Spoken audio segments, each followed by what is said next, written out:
La siguiente plática bíblica está basada en el libro de Lucas, capítulo 1 del 1 al 4, titulado Introducción a Lucas, celebrado el 19 de mayo de 2011 por el predicador Carlos Treviño, del grupo cristiano Mateo 5:14.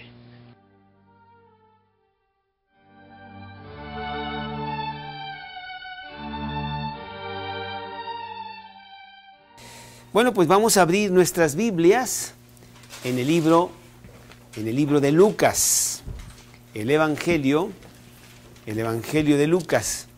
Y bueno, estábamos en estos días muy tristes porque hubiéramos querido nosotros continuar estudiando el libro de Filipenses, un libro muy bonito, el primer libro que yo memoricé y que tiene muchos recuerdos muy bonitos para mí. Entonces, pues qué lástima que terminamos el libro de Filipenses. A Pablo no se le ocurrió escribir un capítulo 5, ni 6, ni 7, sino nada más 4, y pues ni modo, terminamos eso. Entonces tenía la opción de volverlo a estudiar otra vez. ¿Por qué no? Pues tan bonito que es, pero dije no, porque hay otras cosas de la palabra que necesitamos estudiar. Y entonces me entró mucho gozo al sentir la necesidad de que nos pongamos a estudiar el Evangelio de Lucas. Y es lo que vamos a hacer en estas semanas, en estos meses y quizá en estos años, porque sí toma mucho tiempo el ir versículo tras versículo a través de este maravilloso libro que es el Evangelio de Lucas. Entonces podríamos decir que este estudio es Lucas, introducción. Vamos a ver el panorama general de este maravilloso libro, de Lucas. Vamos a leer los primeros versículos de donde sacaremos algunas enseñanzas en esta noche del Evangelio de Lucas. Evangelio de Lucas. Muy bien. Dice capítulo 1, versículo 1, puesto que ya muchos han tratado de poner en orden la historia de las cosas que entre nosotros han sido ciertísimas, tal como nos lo enseñaron los que desde el principio lo vieron con sus ojos y fueron ministros de la palabra, y me ha parecido también a mí, después de haber investigado con diligencia todas las cosas desde su origen, escribírtelo por orden, oh excelentísimo Teófilo. Y aquí tenemos a este hombre Lucas escribiendo con diligencia, con investigación. A tu esposo le gustaría mucho eso, ¿verdad? Un hombre que puso mucha atención, mucho estudio para sacar la historia de Jesús y ponerlo por escrito. Entonces, pues hoy empezamos a llevar este libro de Dios. Es importante decir que el Evangelio de Lucas es el más largo y más detallado de los 4 evangelios. Es más, es el libro más largo de todo el Nuevo Testamento, para que veamos qué tan detallado fue este hombre, de poner todos los detalles, de que no se le fuera nada, de no escatimar, para que tengamos certidumbre, certeza en las cosas que realmente sucedieron. Junto con el libro de Hechos, después del libro de Lucas, está el libro del libro de Juan. Y después del libro de Juan está el libro de los Hechos de los Apóstoles. Bueno, el libro de Lucas y el libro de Hechos de los Apóstoles, los dos fueron escritos por la misma persona, este hombre Lucas. Y si nosotros juntamos esos 52 capítulos del libro de Lucas y el libro de Hechos, vamos a encontrar que es mucho del Nuevo Testamento. A ver quién me contesta esto. A ver quién me contesta esto. ¿Quién es el que escribió más del Nuevo Testamento que todos los demás escritores, que son varios del Nuevo Testamento? Pablo. Pues estás equivocado. Fue Lucas. A pesar de que tenemos muchos libros de Pablo, al juntarlos todos y compararlo con el libro de Hechos y el libro de Lucas, vemos que el que más escribió del Nuevo Testamento fue este hombre, Lucas.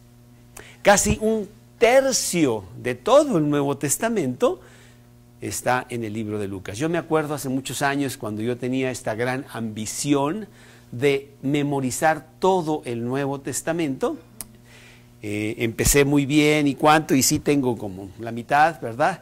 Pero llegué al Evangelio de Mateo y de Lucas, y el de Lucas es mucho más grande, y dije, oye, me voy a tardar muchísimo en memorizar el Evangelio de Lucas, y todavía está porque no lo he hecho, todavía está en tarea. Lucas escribe más de un tercio o aproximadamente un tercio de todo el Nuevo Testamento, y si le agregamos otro tercio, más o menos, del apóstol Pablo, pues estamos hablando del 60% del Nuevo Testamento entre estos dos hombres, que además estaban íntimamente ligados, como vamos a ver. Podríamos decir que pues eran compañeros inseparables, Lucas y Mateo. El tema de este libro de Lucas, a ver quién me puede decir cuál es el tema del libro de Lucas. A ver, otra vez. Jesucristo hombre, está bien, porque ese es un enfoque, pero ese no es el tema. El tema es la salvación del hombre. ¿Cómo se salva el hombre? A través de Cristo. Y entonces tenemos unos relatos de la vida de Cristo, pero él solamente es el personaje del libro, pero no el tema del libro. El tema del libro realmente es la salvación del hombre. Lucas 19, versículo 10. Lucas 19, 10. Lucas 19:10, que dice, porque el Hijo del Hombre vino a buscar y a salvar lo que se había perdido. Es un libro muy evangelístico, habla de la salvación del hombre.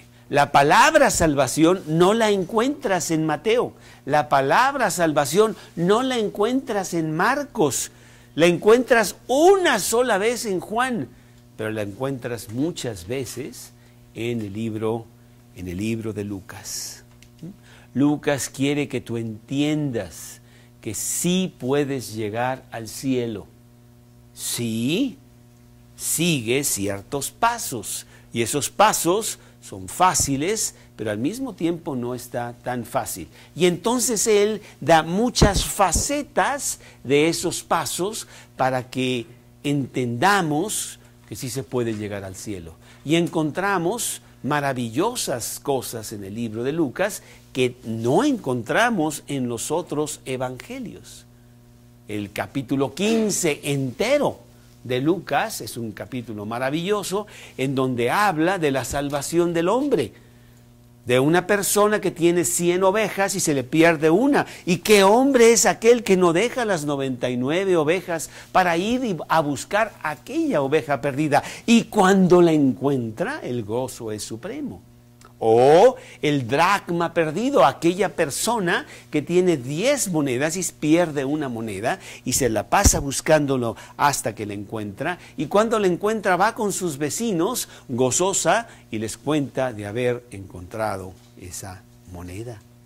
O la historia maravillosa, gigantesca, que solo Dios la podría haber escrito, del hijo pródigo. de este hombre que desperdicia todos los bienes que el Padre le da y regresa al Padre arrepentido para que lo haga como uno de sus jornaleros. Y el Padre, al contrario, dice, pero mi hijo ha regresado, sacad el mejor vestido, hagamos fiesta porque mi hijo perdido ha regresado. O la historia de Zaqueo, que bueno, la conozco desde que la he estado cantando con mis hijos todo el tiempo, ¿verdad?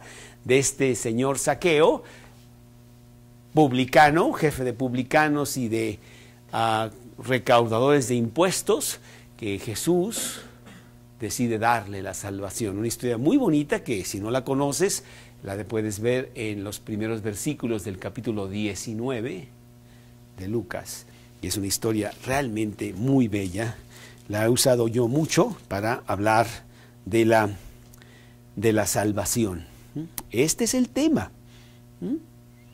Es más, Lucas, qué bueno que se escribió el libro de Lucas, porque hay muchos eventos, muchas parábolas y milagros en este libro que no se encuentran en los demás evangelios. Por lo tanto, pues es un evangelio muy importante, muy bonito. Todos son importantes, obviamente, pero como que este tiene un lugar excepcional.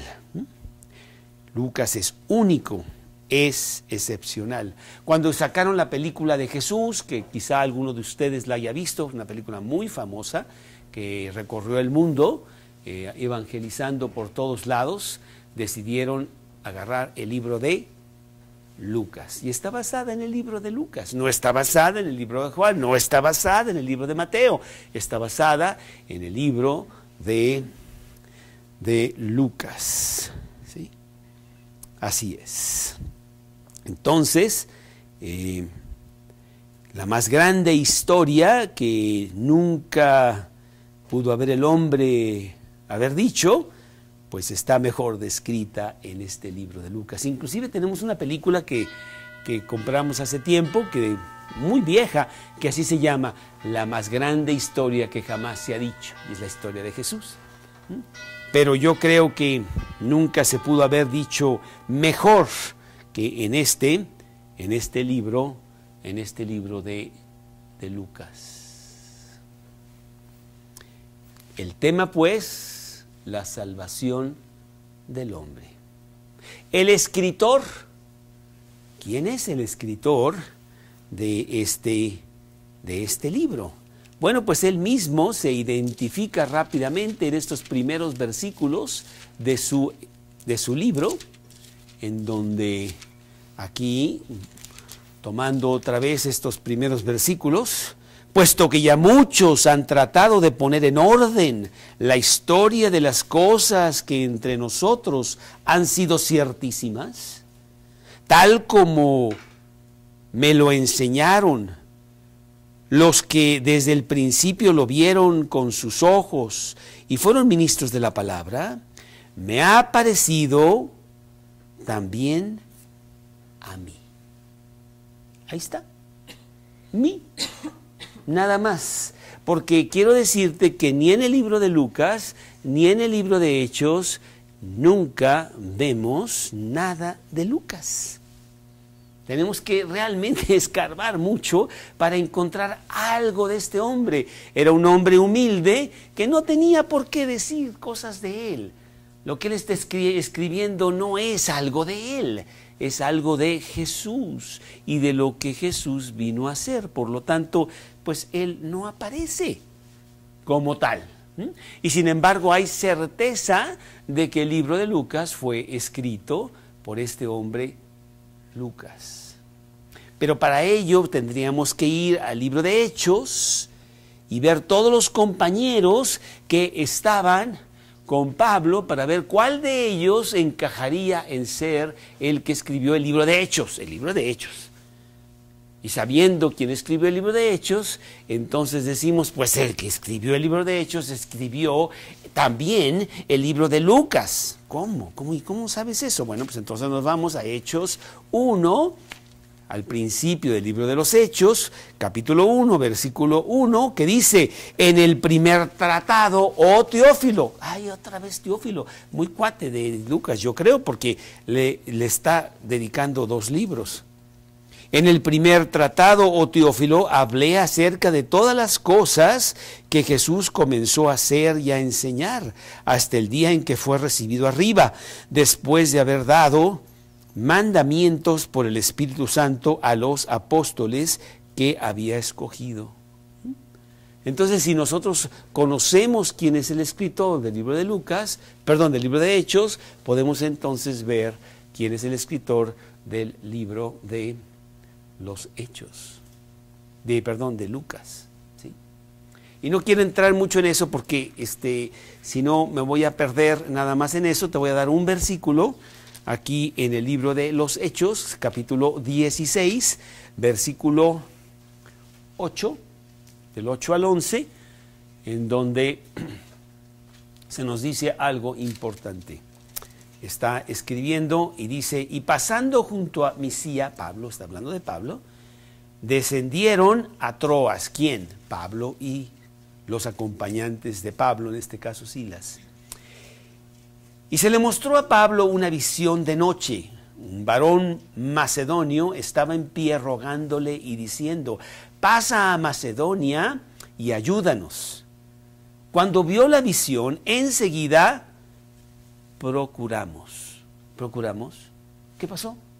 Ya me lo cambiaron. Estaba hablando de tercera persona y ahora está hablando en cuarta persona. Nosotros procuramos partir para Macedonia, dando por cierto que Dios nos llamaba para que les anunciásemos el Evangelio.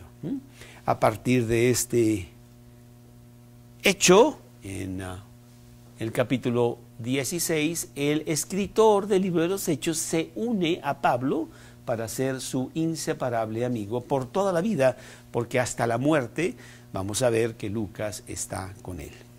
Y entonces lo que tienes que hacer es ver todos los personajes que están en el libro de Hechos, Aristarco y Timoteo y Tito, y empezar a decir este no, y este no, y este no, y muy fácilmente dices, Lucas. Y podríamos hacer un pequeño estudio de eso, pero como quiero avanzar y no quiero que estés aquí hasta las 3 de la mañana, vamos a decir nada más que el libro de Hechos es escrito por Lucas. Y por lo tanto, el libro de Lucas también fue escrito por este hombre, el libro de Lucas,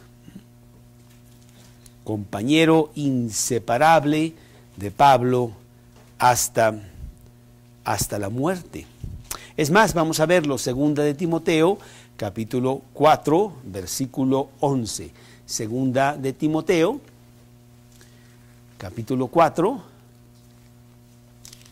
versículo 11. Dice la palabra de Dios, acuérdate que segunda de Timoteo es la última carta del apóstol Pablo, es una carta a su gran amigo y compañero de trabajo en el cristianismo, Timoteo.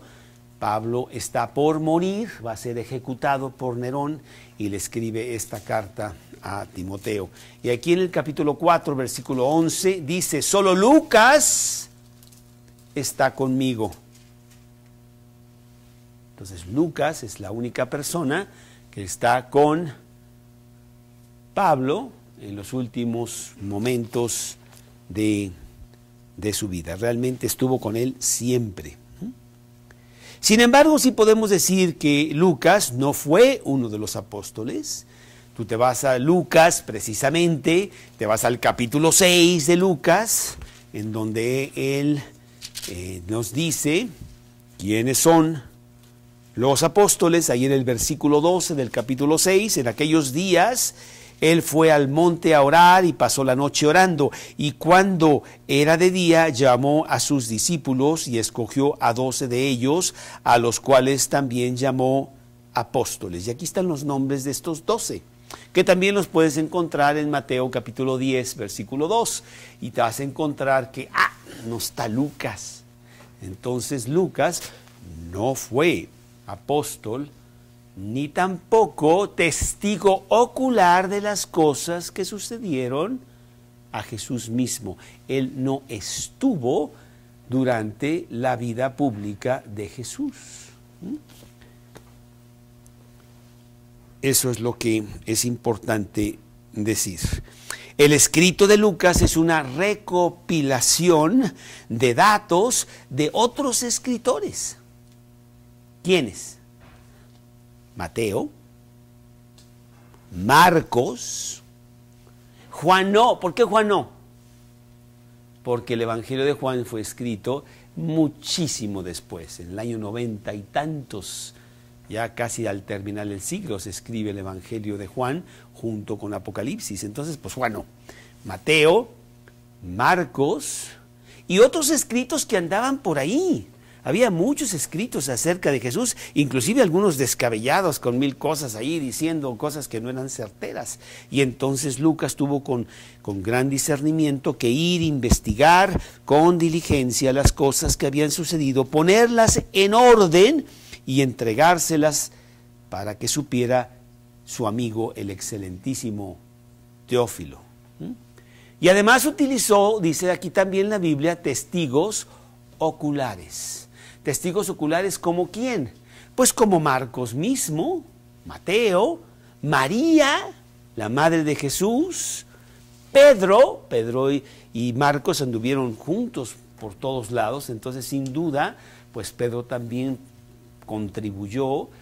Lucas fue, le hizo una entrevista, sacó la grabadora y la puso, ¿verdad? Bueno, a lo mejor ya no tenía iPod, pero entonces le pone, por favor, te quiero hacer unas preguntas, a ver cómo fue esto, lo otro, a ver, dime, quiero saber, para poder sacar toda esta información y tener certeramente las cosas que entre nosotros han sido ciertísimas. Quiero decirte que el libro de Lucas es un libro inspirado por Dios. Sí sabemos que todos los libros que están en la Biblia son los libros de Dios. Y como tal podemos tener la absoluta certeza de que en ellos no hay ni un error. No existe un error. Si hay un error, pues ya no son los libros de Dios y Dios deja de ser Dios. ¿Sí?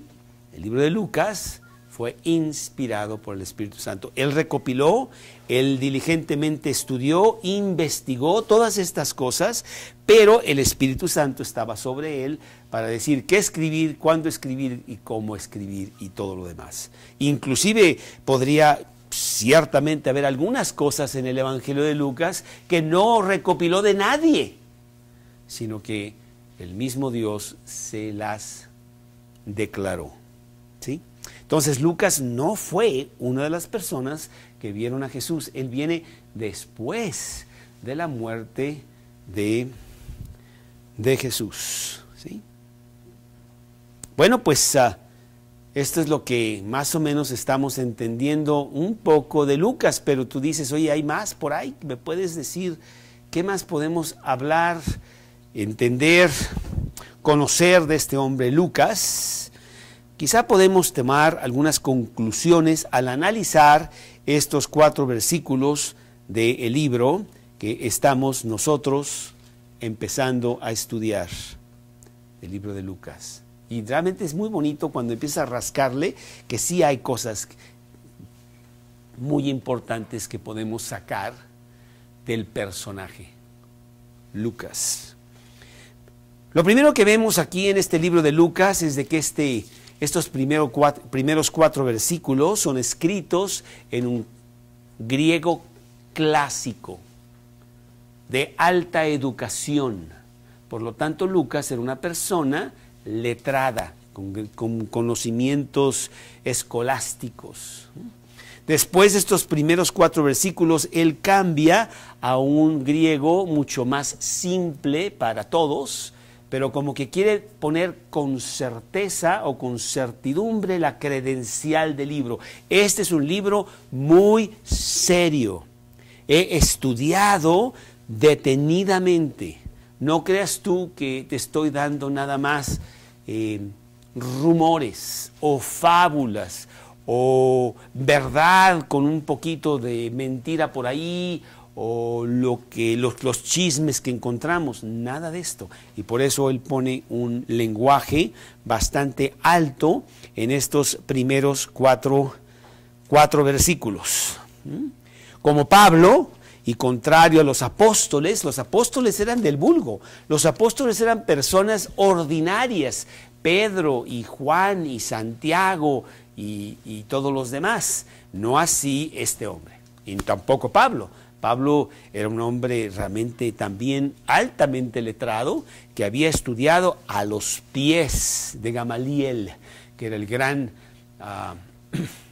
doctor de esos días. Y bueno, Lucas no se queda atrás. Por lo tanto, tanto Lucas y Pablo pues vienen a ser grandes compañeros con muchas cosas en común, porque ambos tenían muchos conocimientos, letrados, con una mente muy aguda y de alta educación. Otra cosa importante que vamos a decir es de que Lucas es el único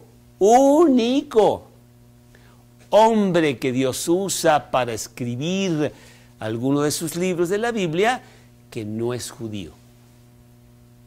Él es gentil, él es no judío. Y bueno, eso es muy importante, porque acuérdate tú que los judíos habían llegado a tanta vanidad, en donde ellos se creían el gran pueblo de Dios, y por lo tanto todos los demás eran los perros, así les dicen. Y un judío no entraba a la casa de un gentil, mucho menos comer con ellos, ¿sí? Y Lucas entiende que el evangelio es para todos, no es para los judíos, es para todo el mundo. Y ahorita lo vamos a ver con más detenimiento. Y él es usado por Dios para escribir este gran evangelio. Y él es una persona gentil, es una persona no judía. Y tú dices, oye, pues estás encontrando muchas cosas, pero no me dices dónde. Entonces vámonos a Colosenses, ahí en el capítulo 4, para que encontremos que esta persona no era judío como los apóstoles, como Juan, como Marcos, como Mateo. Colosenses capítulo 4, en el versículo 11, está nombrando algunas de las personas que son sus colaboradores, todos judíos. Dice, y Jesús, llamado justo, que son los únicos de la circuncisión. Aquí está diciendo todos estos judíos que me ayudan en el reino de Dios y han sido para mí mi consuelo. Y después nombra a otros que son gentiles. Os saluda Epafras, el cual es uno de vosotros, siervo de Cristo, siempre rogando encarecidamente por vosotros en sus oraciones. Bueno, Epafras era de Colosas, era un gentil de Colosas. Colosas era una ciudad gentil. Y continúa en el versículo 14, os saluda Lucas, el médico amado, y Demas. Entonces lo pone en el grupo de los gentiles. Bueno, pues esto es importante. ¿Qué más podemos decir acerca de Lucas? Y sí, vamos a ver 4 cosas de Lucas. Dentro de las pocas líneas que tiene la Biblia acerca de este hombre, podemos ver 4 cosas, que es lo que, si estás apuntando, puedes tú poner 4 cosas. Número 1, Lucas el médico. Y lo acabamos, vamos a verlo. Pues aquí está precisamente en Colosenses capítulo 4, versículo 14, os saluda Lucas el médico amado. Lucas es un médico, es una persona que ha estudiado el cuerpo humano y entonces se dedica a ser un cura. Ya ves que, por ejemplo, aquí en México, ahí va un cura, ahí va un cura. No sé exactamente qué es lo que curan, pero dicen que son curas. Él sí era un cura, ¿no? Era un cura del cuerpo. No lo vemos con términos muy técnicos de la medicina, porque en esos tiempos pues no había nada de eso, ¿no? Entonces él habla mucho de cosas físicas. En el Evangelio le pone mucho énfasis a las sanidades de Jesús, pero las pone en términos muy normales. Pues porque no había términos médicos de la índole del día de hoy. No sé si te ha tocado que hablas con el médico y le dices, oye, fíjate que me duele aquí. Sí, mira, lo que pasa es que tienes esto, más esto, más esto, y te queda así. No le entendí nada. Lo único que le entendí es que él sí sabe qué me pasa, aunque yo no tengo la menor idea. ¿Por qué te empieza a sacar todo este lenguaje, no? Bueno, pues no era el caso, en el caso de Lucas, el gran compañero del apóstol Pablo. Yo creo que cuando Pablo conoció a Lucas fue en circunstancias médicas. Y no se puede decir con certeza, solamente puedes rascarle ahí en la palabra de Dios. Nos vamos al capítulo 16 de los Hechos, del libro de los Hechos, y en donde precisamente en el pasaje que acabamos de leer en el libro de Hechos 16, versículo 8, que se llama el pasaje de la visión macedonia, así lo llaman, porque un ángel se le aparece a Pablo, él quiere ir a otro lado y le dice, no vayas para allá, ven a Macedonia y ayúdanos. Y entonces supo Pablo que realmente lo que Dios quería es llegar a Europa. Y toca Filipos, que es el primer puerto de Europa, Grecia, en donde Dios lo manda. Y pasa por Troa. Entonces dice aquí en versículo 8, y pasando junto a Misia, descendieron a Troas. Y ya dijimos en el versículo 11 que ahí empieza a hablar en plural, en donde dice procuramos, anunciamos, y ya Lucas está con ellos. Bueno, dicen por ahí que lo que pasó es que Pablo se enfermó y mandó llamar un médico ahí en Troas. Y llegó Lucas. No sé, porque otros dicen que más bien Lucas era de Antioquía y por eso también encontramos mucha efervescencia, muchas citas en Hechos de Antioquía, Antioquía de Pisidia para arriba de Jerusalén para arriba, y que él era de ahí y que ahí escuchó a Pablo predicar y ahí se convirtió y no fue en Troas. Bueno, yo no sé, no tiene realmente importancia eso, pero lo importante es de que a partir de Troas, Lucas está con Pablo por todos lados. Y bueno, pues qué privilegio para Pablo el tener su médico de cabecera. Ya ves que los grandes dignatarios a veces llevan su médico de cabecera, ¿no? Por todos lados, en el mismo avión, en primera clase y no sé cuánto. Y es que Pablo traía su médico, que también, vamos a ver, era otras cosas, además de médico. Pero dice otra cosa muy bonita aquí, que no solamente es médico, pero es el médico amado.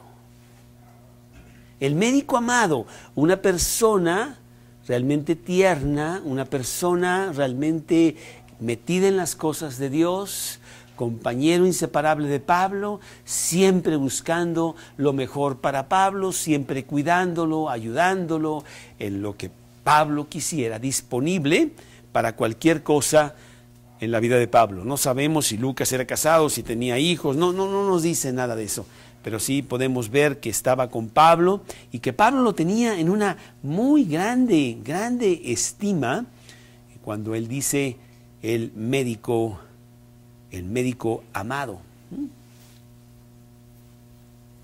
Pero más que médico, era colaborador de Pablo en el Evangelio. Llegó a ser el médico espiritual, como vamos a ver. El médico que quería la salvación, la curación de las almas, a las cuales ellos estaban pues totalmente absorbidos en querer curar en todo el mundo romano, en todo el imperio, ir y que las personas se convirtieran a Cristo, que era el gran anhelo del apóstol Pablo y ciertamente el gran anhelo de este hombre,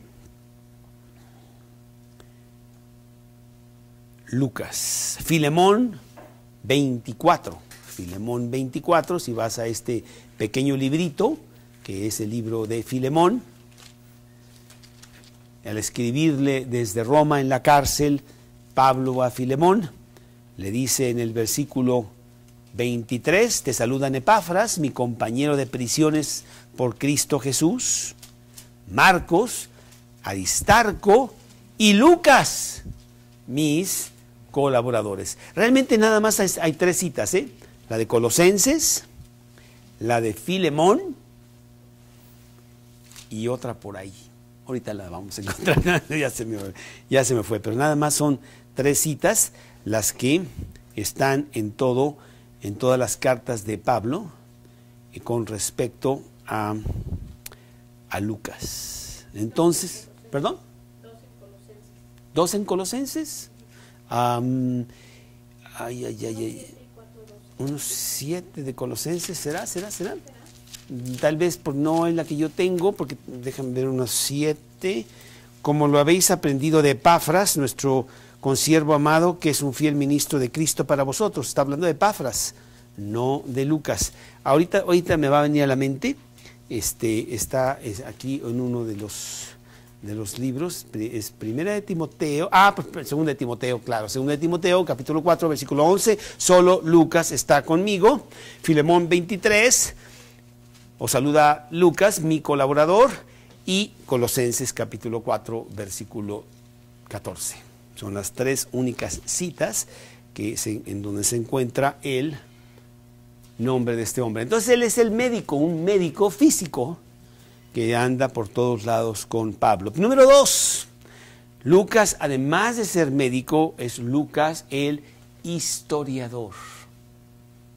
Lucas es una persona realmente profesional en las cosas de la historia, que bueno, tiene su chiste el ser historiador.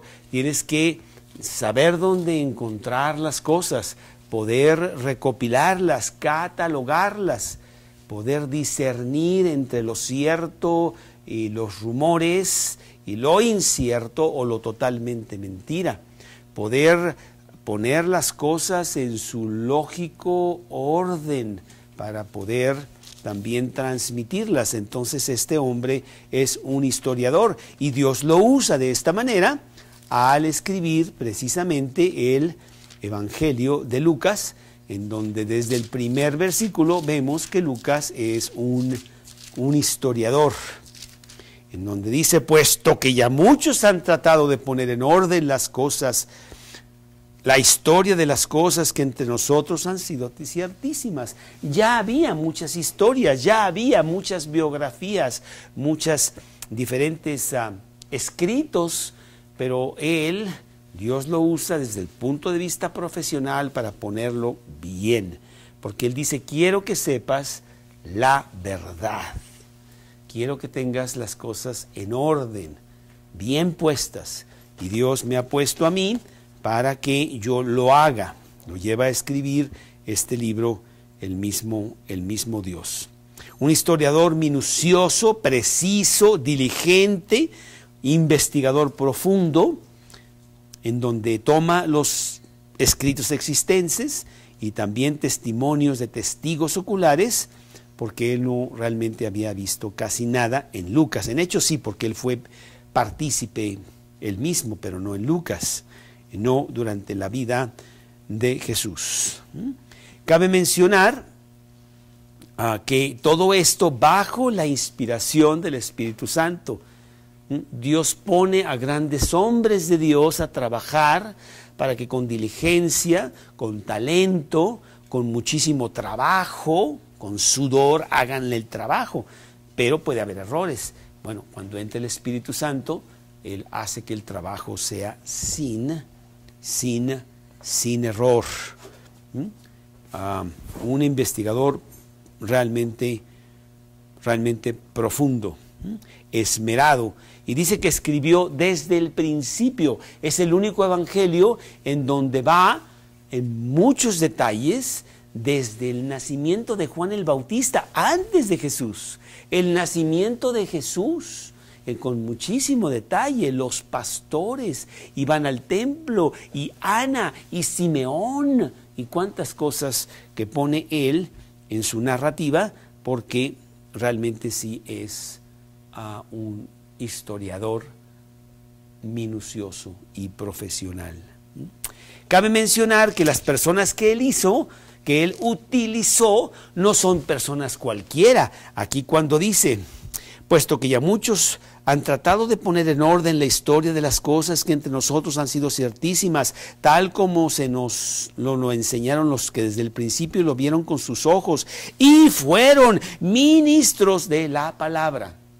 No era el cuate que pasaba por la esquina y a ver, oye, tú viste algo, ¿verdad? ¿Tú qué viste? A ver, déjame tomar nota.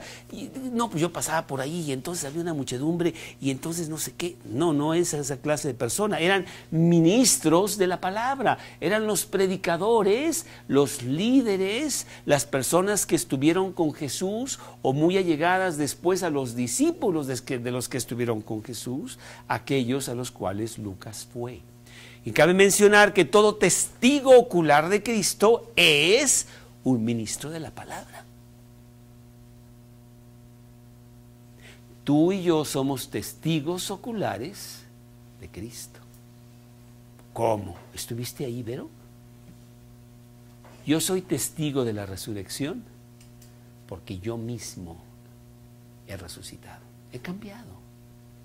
Hay algo muy importante que ha pasado en mi vida desde el día que yo conocí a Cristo en mi corazón. Yo soy testigo de lo que pasó. Testigo ocular por las cosas internas, testigo ocular espiritual. Y eso me lleva a ser ministro de la palabra. Toda persona que ha recibido a Cristo en su corazón, porque de la abundancia del corazón habla la boca, es un ministro de la palabra. Y lleva la palabra por todos lados, como lo hizo Don Ají con esta persona allí en Miami, que ahora está en Miami. Y tú le dijiste, y mira, vamos, y no sé qué. Bueno, ¿y tú eres predicadora? Pues sí, soy predicadora, pues estoy hablando de Cristo, vente, vamos. Todos nosotros somos los ministros de la palabra. Y entonces Lucas fue a estas personas realmente altamente calificadas para obtener de ellos todos los detalles de sus narrativas. Número 3. Lucas el médico, Lucas el historiador, Lucas el teólogo. Lucas es una persona que sabe las cosas de Dios para poner las doctrinas de Dios en su narrativa y ponerlas con claridad, ponerlas sistemáticamente, lógicamente, analíticamente y con persuasión.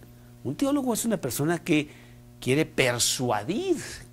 No te quiero convencer, pero quiero que claramente veas lo que te estoy diciendo. No quiero que te hagas bolas.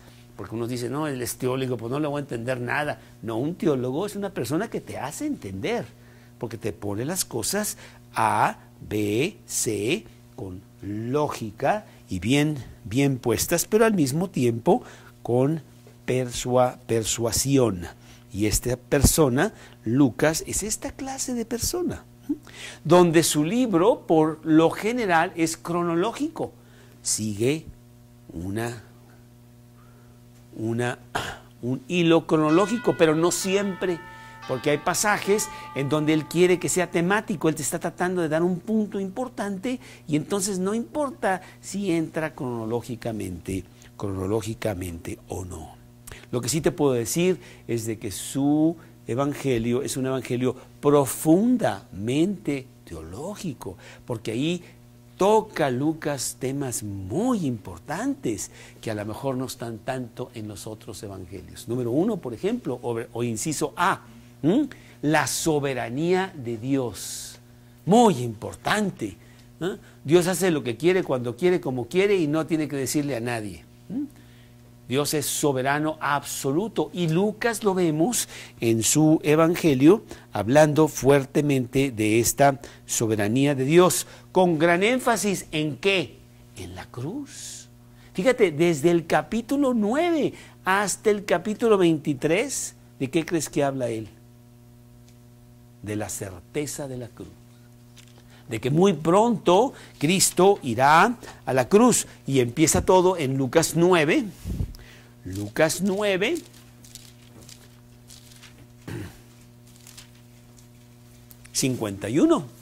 Lucas 9, 51, cuando se cumplió el tiempo en que él había de ser recibido arriba, afirmó su rostro para ir a Jerusalén.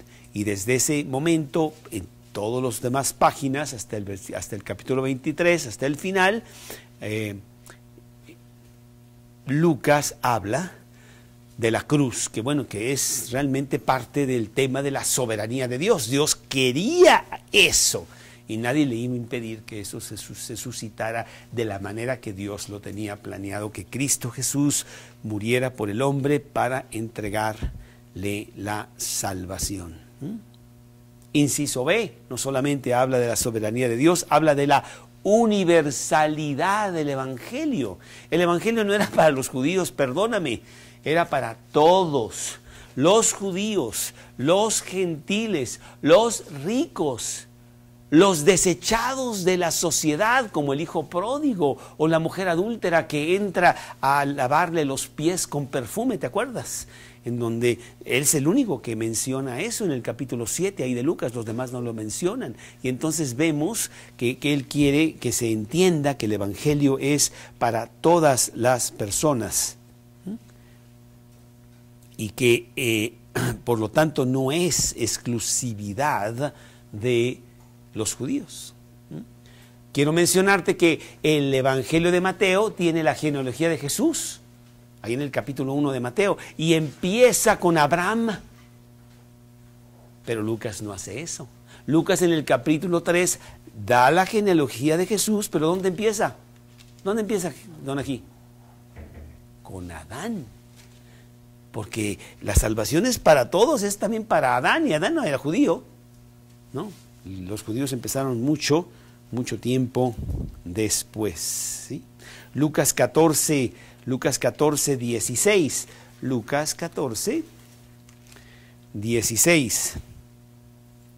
Bueno, todo el pasaje. Entonces Jesús les dijo: un hombre hizo una gran cena y convidó a muchos, convidó a los judíos, y los judíos dijeron: pues yo no voy a la cena. Pues entonces vayan allá afuera y traigan a todo aquel que quiera venir a la cena. La cena es para todo el que quiere venir. No me importa que sean los convidados o los no convidados, es para todos, ¿sí? Y vemos a Lucas hablar realmente mucho de esto. Bueno, también se habla mucho de la doctrina del Espíritu Santo, que es pneumatología. La doctrina del Espíritu Santo. El Espíritu Santo es el que guía todo aquí en la tierra. Y entonces habla de cómo el Espíritu Santo pues hizo que Zacarías, el padre de Juan el Bautista, entrara en el templo, ¿verdad? Y no pudiera hablar. Y luego después que el nombre de Juan el Bautista fuera... Pues vamos a ver un versículo, por ejemplo, estamos hablando de Lucas 2, 25 y 26.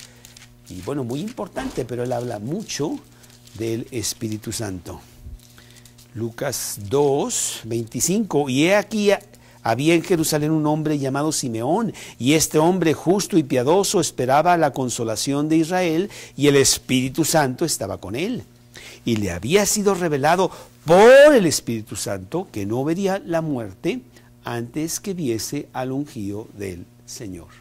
Constantemente está hablando Lucas de esta gran doctrina del Espíritu Santo. Y bueno, inciso de cristología, o sea, Cristo, todo el Evangelio está lleno de Cristo, y es el único Evangelio, fíjate, el único Evangelio de los 4 que habla de la justificación del hombre por fe, que es importantísimo, que después, bueno, Pablo ya habla mucho de eso, y lo vemos en Lucas capítulo 18, en el versículo 8, Lucas 18, en el versículo 8, 9. A unos que confiaban en sí mismos como justos y menospreciaban a los otros, dijo también esta parábola. Y esta la parábola del fariseo y del publicano, en donde el versículo 14 dice: os digo que éste descendió a su casa justificado antes que el otro, porque cualquiera que se enaltece será humillado, y el que se humilla será enaltecido. Y entonces habla mucho de la justificación del hombre por fe, entonces, bueno, tiene mucha teología. Habla de Zaqueo, que también recibe a Cristo, siendo él un publicano malvado, la mujer adúltera y otros. Entonces vemos a Lucas, el teólogo. Pero número cuatro, y bien importante, Lucas, el pastor. Lucas, el ganador de las almas. Lucas, el hombre tierno que va y busca que las personas se conviertan a Cristo, que tiene interés personal por las personas y que va con ellas y las sirve y está allí para que entiendan el gran amor que tiene Dios para con ellos a través de Lucas. Lucas, el pastor, y para esto pues nos vamos a los versículos que estamos estudiando. ¡Oh, excelentísimo Teófilo! No sabemos quién es este señor Teófilo, pero bueno, debió haber sido una persona importante porque le dice excelentísimo, que era importante en esos días, que era como un título fuerte para una persona de importancia. Quiero decirte que él hace todo este trabajo diligente, minucioso, de muchísimas horas. Yo no sé cuánto debió haber invertido Lucas para sacar este libro de Lucas y después el libro de Hechos para mandárselo a una persona. Una carta. Porque no creas tú que fue un libro, es una carta. Escribe una carta a una persona. Tú dices, bueno, le va a predicar a 10,000 personas, ¿verdad? Se está preparando. No, una persona, una. Porque el evangelio es de uno a uno, nada más. ¿Sí? Ahora que sacamos el disco de la cruz de Cristo, que realmente nos costó mucho dinero, mucho esfuerzo, mucho trabajo, muchísimos errores, 1000 líos y dolores de cabeza, Karina me dijo, ¿y a quién se los vas a vender? Le dije, tengo uno vendido para mí. Y eso es suficiente, porque así es. Realmente el Evangelio, el Hijo del Hombre vino a buscar y a salvar lo que se había perdido, y esa es una persona, ese eres tú, ese soy yo. Él vino a salvarme a mí, no vino a salvar a toda la humanidad. Él vino a salvar a los individuos. Y aquí vemos a este hombre Lucas que escribe todo esto, que hace todo este trabajo por su amigo Teófilo. No sabemos si Teófilo era ya cristiano, un cristiano que está empezando y que tiene muchas dudas y que entonces él le dice las cosas que han sido ciertísimas y se las pone en orden para que él tenga certeza de lo que ha pasado, o una persona que sencillamente pues no es cristiana y Lucas está tratando de traerlo a Cristo. Bueno, pues ¿cuántos de nosotros hemos tenido la experiencia de derramar tiempo, dinero y cuántas cosas por una persona? Quiero decirte que yo fui a Costa Rica por 7 años, durante cada 5 semanas iba yo a Costa Rica, ¿verdad? Y me decían, ay, qué tonto, ¿para qué vas hasta allá? Si nada más son 4 personas las que te escuchan allá. Pues eran muchas, porque hubiéramos ido por una persona. Así como a mí, Dios mandó a México a una persona para que yo escuchara el Evangelio. Con 1000 broncas y con 1000 líos llegó y estuvo aquí, porque Dios dijo, es que yo quiero que vayas y yo quiero que le hables a Carlos. Carlos no entiende muy bien y alguien tiene que ir a decirle. Entonces ve. Y así es el Evangelio. Y nosotros, cada uno de nosotros tenemos el gran privilegio de derramar nuestras vidas, nuestras cosas materiales y no sé qué, o tiempo, por una persona. Porque una persona es importantísima para Dios. Entonces Dios no te va a decir, bueno, ¿cuántas ganaste tú, Emma? No, yo gané 344, muy poquito. Mira, aquí está Vero, ella ganó 348, entonces ella es mejor. No, ¿verdad? Para nada, ¿sí? Por eso tampoco vemos la vida de Lucas. ¿Quién es Lucas? ¿Cómo se apellidaba? ¿Quién fue su papá? ¿No? ¿Tuvo perro o no tuvo perro? No sabemos. ¿Se lavaba los dientes? ¿Quién sabe? No sabemos de ellos. Habla del apóstol Pablo. no sabemos mucho de él, no sabemos de esta gente, porque no es importante. Son instrumentos de Dios para llevar el Evangelio a los teófilos que están preparados para escuchar. Y esto nos lleva a realmente la enseñanza más bonita, que el gran privilegio que tuvo Lucas de ser escogido por Dios para escribir este maravilloso libro, es el mismo privilegio que tienes tú para llevar el Evangelio a la persona que está enfrente, y a la persona que es tu amiga, y a la persona que trabaja contigo, y a la persona que es tu vecino, no sé. Y siempre preparado para, con, dice, mansedumbre, decirles de Cristo. Primera de Pedro, capítulo 3. Versículo 15.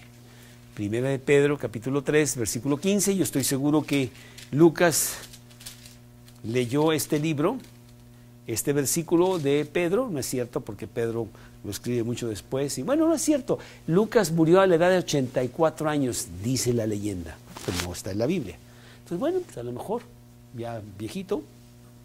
Dice, sino santificad a Dios el Señor en vuestros corazones y estad siempre preparados para presentar defensa con mansedumbre y reverencia ante todo el que os demanda razón de la esperanza que hay en vosotros. Este fin de semana, sí nos aseguramos de llevar folletos, y mira, ya no traigo ninguno, y estarlos dando ahí en donde estuvimos en esta competencia. Y esta tarde también, ahí estuvimos platicando con algunas personas y pasándole. ¿Y por qué van a Hamburgo ustedes? Porque fíjate que ahí tenemos un grupo cristiano. Porque yo soy cristiano, mira, vamos a empezar a hablar de Cristo, ¿no? Entonces tú tienes ese gran privilegio que tuvo también Lucas. Entonces de los cuatro chambas que tenía Lucas, pues la más importante es de que era Lucas el pastor, el predicador, el que llevaba el Evangelio a los demás y quería asegurarse de que todos oyeran.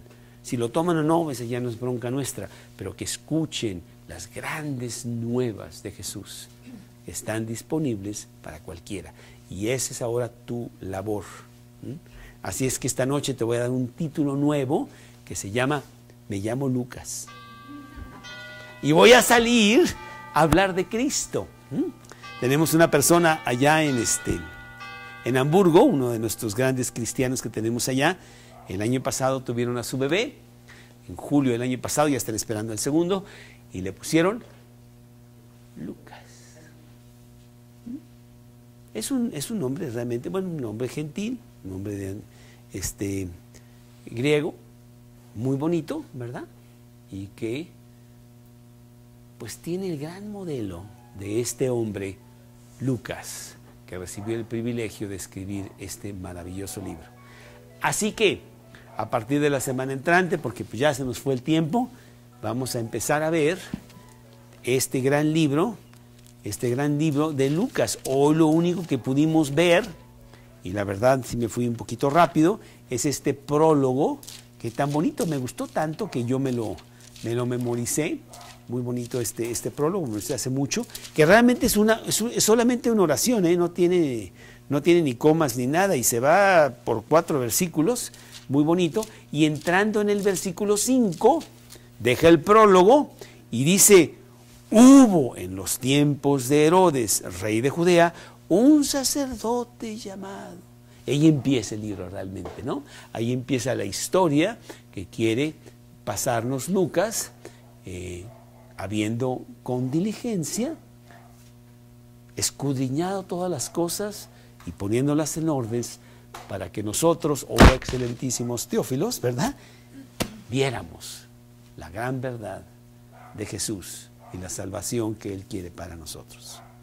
Entonces, pues yo te estimulo a ti a que salgas, a que seas el Lucas de estos días y vayas y les hables a la gente de Cristo. Llévate los folletos y ponte tu pescadito, que ahorita no me lo puse porque andaba yo corriendo con estos niños y no sé qué, y decirles, oye, hay grandes nuevas en estos días, las grandes nuevas de Jesús.